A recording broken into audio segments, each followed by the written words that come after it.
Why is Ultraman Trigger so foul? Cause the writer's a quack. Okay. And that's an interesting way to start this episode up. So, I'm the Kaiju no Kami with Krolika Kane, don't give me the rubber ducky. and we've got Sir Quacks-a-Lot. So, or should I say Silver Quacks-a-Lot? Wait, you've given me inspiration. Now I want to draw my character as the Joker. Rubber ducky. Although I think I put together like 3 Batman villains in one right there. Yeah, because I was like, you did the Penguin. Riddler. Wait, Penguin goes what? Well, if you're going by the Adam West Batman. Yeah. Now, I go by the real Batman stuff. Oh, come on. Which is the real Batman stuff. The animated. I hate to tell you this, but you might not have had the animated if not for the Adam West And stuff. the comics. I agree. That's one thing that people never want to admit. Sometimes the really bad and embarrassing stuff kept us in the loop so we could get the good stuff. I hope the same can be said of Trigger. No. It kept Ultraman in the spotlight. That's about it. My balance is awesome. I was going to say, I'm pretty impressed. So, we're also with... Silver Quill. I would wave, but I'm afraid. Yes. Don't drop the ducky, or otherwise there's going to be a very... Wasn't there a Rubber Ducky song? Rubber Ducky, you're the one. You make bath time so much fun. Of course, with the Joker Ducky would probably be a bloodbath. Oh, yes. No, that's a Megatron Ducky. I was looking for a Megatron Ducky. It's just a regular yellow duck. But it's going to be the size of the Beast Wars figure. Yeah, it has to be tiny. Tiny Ducky.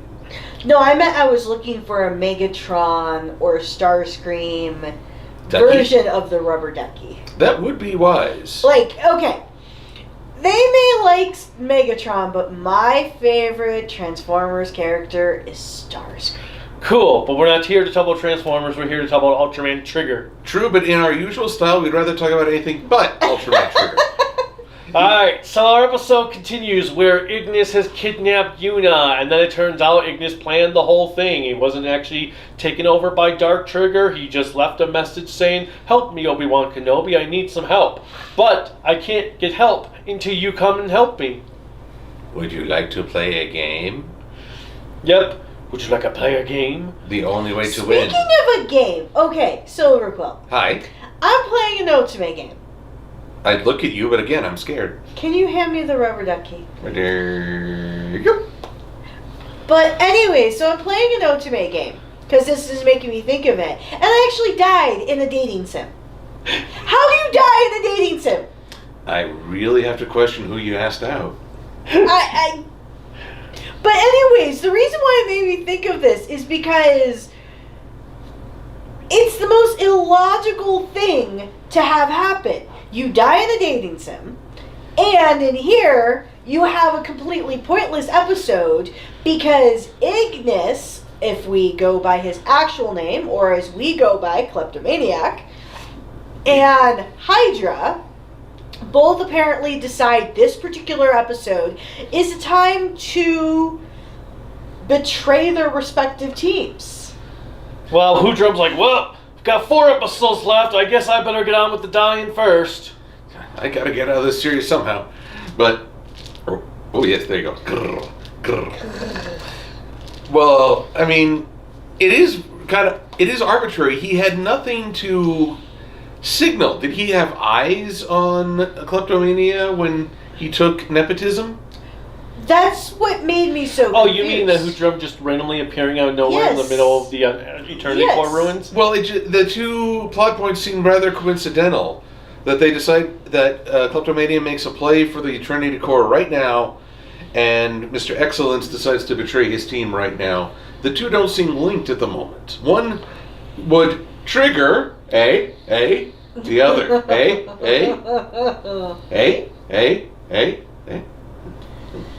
But, well, so I felt like this episode would have been more impactful if it had happened, I don't know, like episodes ago. Okay, they did have an impact. It showed how they got off the damn ship. I mean, okay, my bungee cord headcanon is ruined, but they showed a ship! I know someone said that they showed it in season 3, episode 3, but I don't remember it. They showed the ship! Well, okay, so we finally got the most compelling answer of all. How they get off a ship. But... Why would they park, like, all the way across? Well, okay. And so... Do you remember that, like... What was that Monsters movie called that had Stephen Colbert as the president? Monsters vs. Aliens. Yes. Well, it kind of reminded me when they had... Okay, you can sit normally. But it had, like, the big red button. 2 of them. One of them for coffee and one of them for bombs. And it clearly says above the one, coffee. But Stephen Colbert, still, as the president, still found a way to press the button that you were not supposed to press. And then here, we have the most normalized, well, commonplace psychological trap ever of, here's a button, do not push. Everyone knows that when you're given that sign saying do not push, if you push, something bad will happen. Well, it's like Frankie in One Piece. It's when they say, just make sure you don't push the self-destruct button. Who would be stupid enough to push the self-destruct button? Gets in the castle. What's this giant red button here on the wall? Boom! Must have been filler arc. No, that's why he got his upgrade. Oh. Yes. Oh, okay. Well, that might still be... Well, either way. Actually, I was thinking of Rogue One. Remember at the start of Rogue One, the Imperial shuttle? They land at the opposite end of a field and are slowly advancing on this family they're trying to corner. And even online, they had like, "Sir, why didn't we park closer?"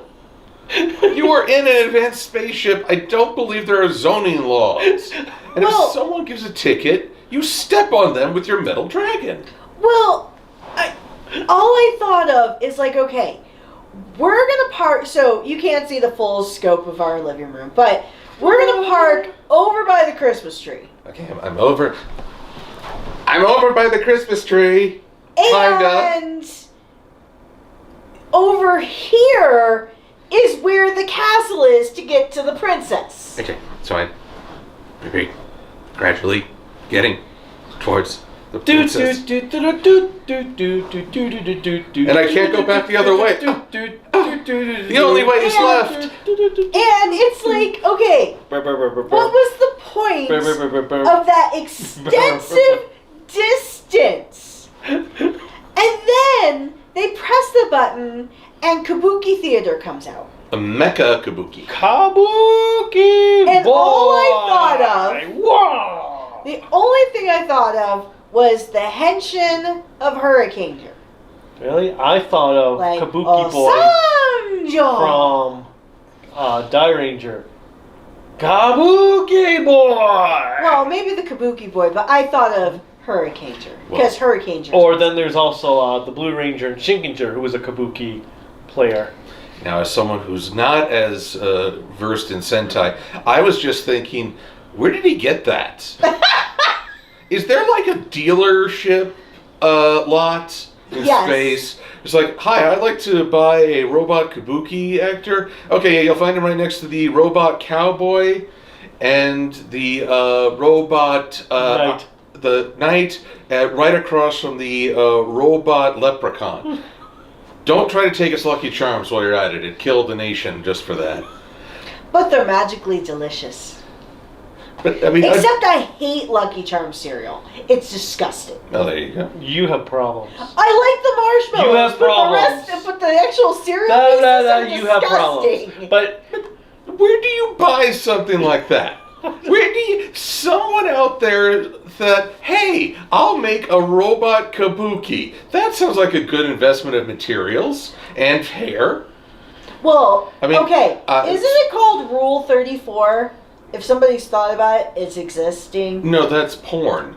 Oh. So you know there's porn of Ultraman out there. He's going to pull the Ultra Trigger. How? How would there... And now there might be porn of a robot kabuki with evil, my Ultra ex-girlfriend.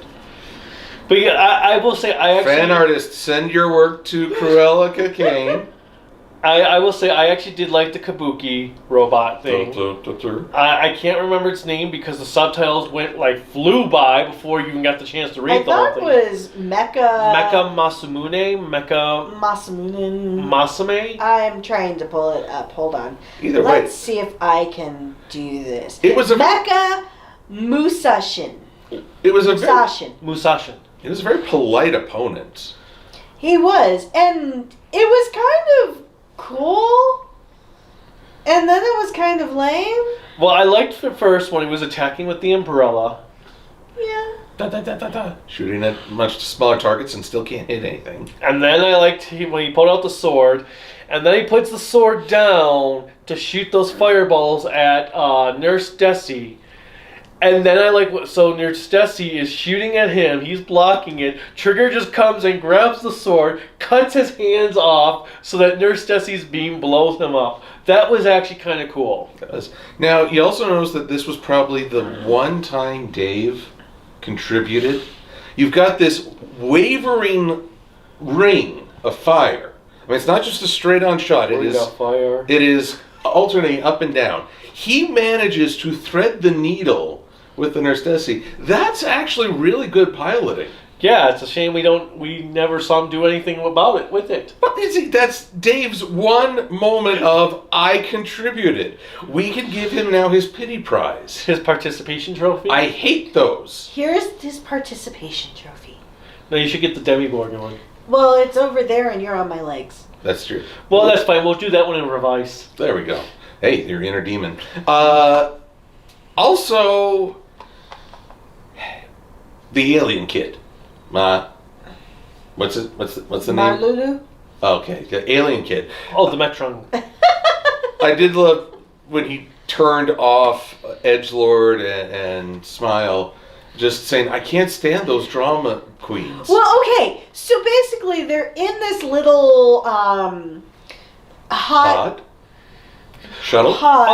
When they were going to when they were talking about their feelings and the fact that Akito or Edgelord just couldn't understand what Kleptomania was doing, whereas Kengo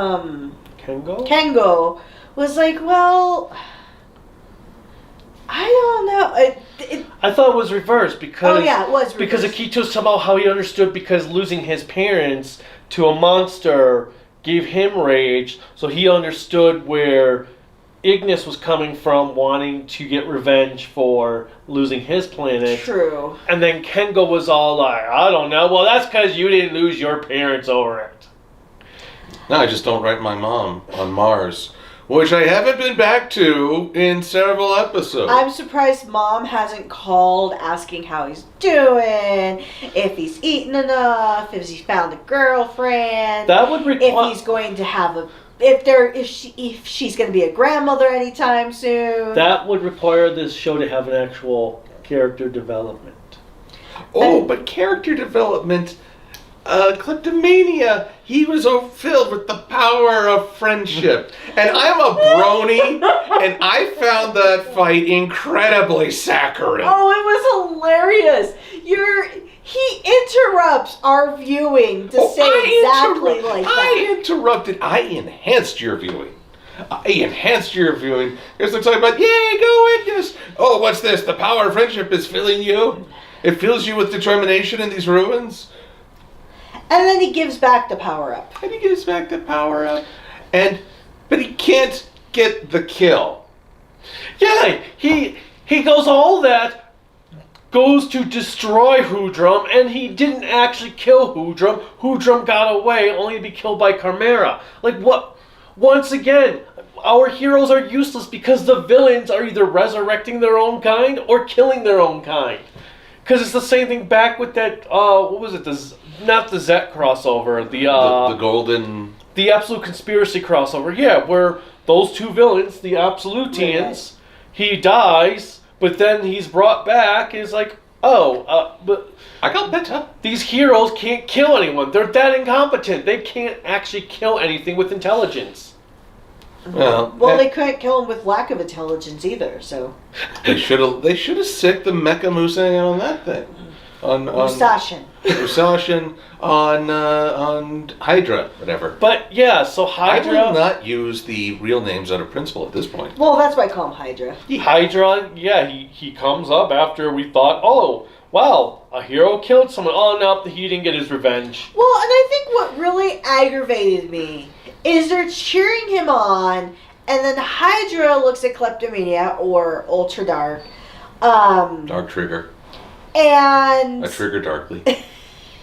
Basically says, oh, you're stronger because your friends are here. And then shoots at them in the most cliche manner possible. He protects them. He gets injured. He's down for the count. And they're like, no! Care Bear, stay! Yeah. I was like, oh my God, no.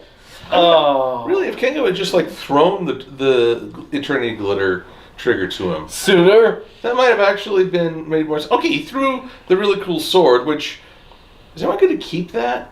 Oh, it's gone. No, come on! I know, it's right there. It's like, hey, y'all going to use that? Y'all going to use that? Okay, I'm going to go build another robot samurai to use that because it's cool, or buy one from the Robo Lot. There's got to be a Robo-Lot in space. I just feel like... Then it'd be a space Robolot. Space Robo... just because you put space in front of it doesn't mean it's advanced. I was going to say, does that mean there's also a space junkyard? Yep. Where do you think all the robots they destroy go? And that means there must be a space junkyard dog. There's also a space graveyard. Because the space graveyard is where all the monsters in this series they kill go. Oh yeah, and all the space elephants. I still think of Doctor Who every time we say this. But Paulie was right. Okay, but legitimate question. Why are they treating this as an either-or thing? Either I get the Trinity Core or you stop me. Not, hey, we're friends. Will you help me figure out how to use the core without destroying the Earth to resurrect my home? Okay. Because that's too easy. I've come to the conclusion that as much as I love tokusatsu, which I really do, they have to be very convoluted of how they actually accomplish a goal. That's everything in Japanese media. Even anime does it. Well, if you're thinking about Seed and Seed Destiny, yes. Well, I mean, I appreciate that the threat that it could destroy the Earth is reason to give pause or not rush in recklessly. But then when when Kleptomania, when he just leaves, it's like, dude, there's an in-between. Yeah. Well, also, when Hydra says, when Edgelord complains, if you're going to kidnap my not-girlfriend, you could at least take care of her. I thought would be like if someone intruded on Bowser's castle and double kidnapped Peach. Mario comes up. I'm sorry, Mario. Peach got kidnapped before you got here. What? At least you could have protected my girlfriend if you were going to kidnap her. Well, okay. That particular comment irked me because I'm like, wait, okay, what? When did their friendship become so close that they could be cavalier with each other? He was technically supposed to be a goddamn prisoner. Oh, the security there is awful. And two, how is he okay when he walks in to help and like, yo, can you at least protect her next time? Like, dude, I would still be pissed off. Like, what the fuck? not only have you kidnapped her, but now that a new party has come in, you're even more completely useless. Though I'm picturing the scene Kaiju described with Bowser. I could see him sitting on a throne, beer in his hand. Sorry, Mario. Your princess is in another castle. That's where I was going to go before she interrupted me. Oh. But as we're drawing comparisons to other shows... Again, as always. I'm reminded of the end arc of Gaim, where you have the sacred maiden, the redemptive feminine figure. She has the power, and she will... Everyone's treating her that she will give the golden apple and all the power to whomever wins this fight. And I'm like, doesn't she get to decide that? And now, nepotism here, she says the speech of, oh, I believe in them and I believe in you. But really, she's just going along with whoever grabs her at the moment. Well, who was it that made Stockholm Syndrome? You made the comment about that. I made Stockholm. He made it Oh, this time. yeah. Because those are the tenets of Stockholm Syndrome. That you match the goals of whoever has the most power over you at that particular moment. And it's... Like Beauty and the Beast. Well, there's many Disney movies that are prevalent with Stockholm Syndrome. Snow White, Sleeping Beauty, Beauty and the Beast, Cinderella. Okay. But anyway, on the notion, because that's really all there is to this episode. Next episode is, other stalker dude is going to die, or he'll probably turn good and sacrifice himself to save Yuna from Carmella at the end. Ultra ex-girlfriend. But, For Ultra Ex-Girlfriend. I forgot to tell you this. So, Ultraman Dyna, I'm just thinking of it right now. The main character's name is Shin Asuka.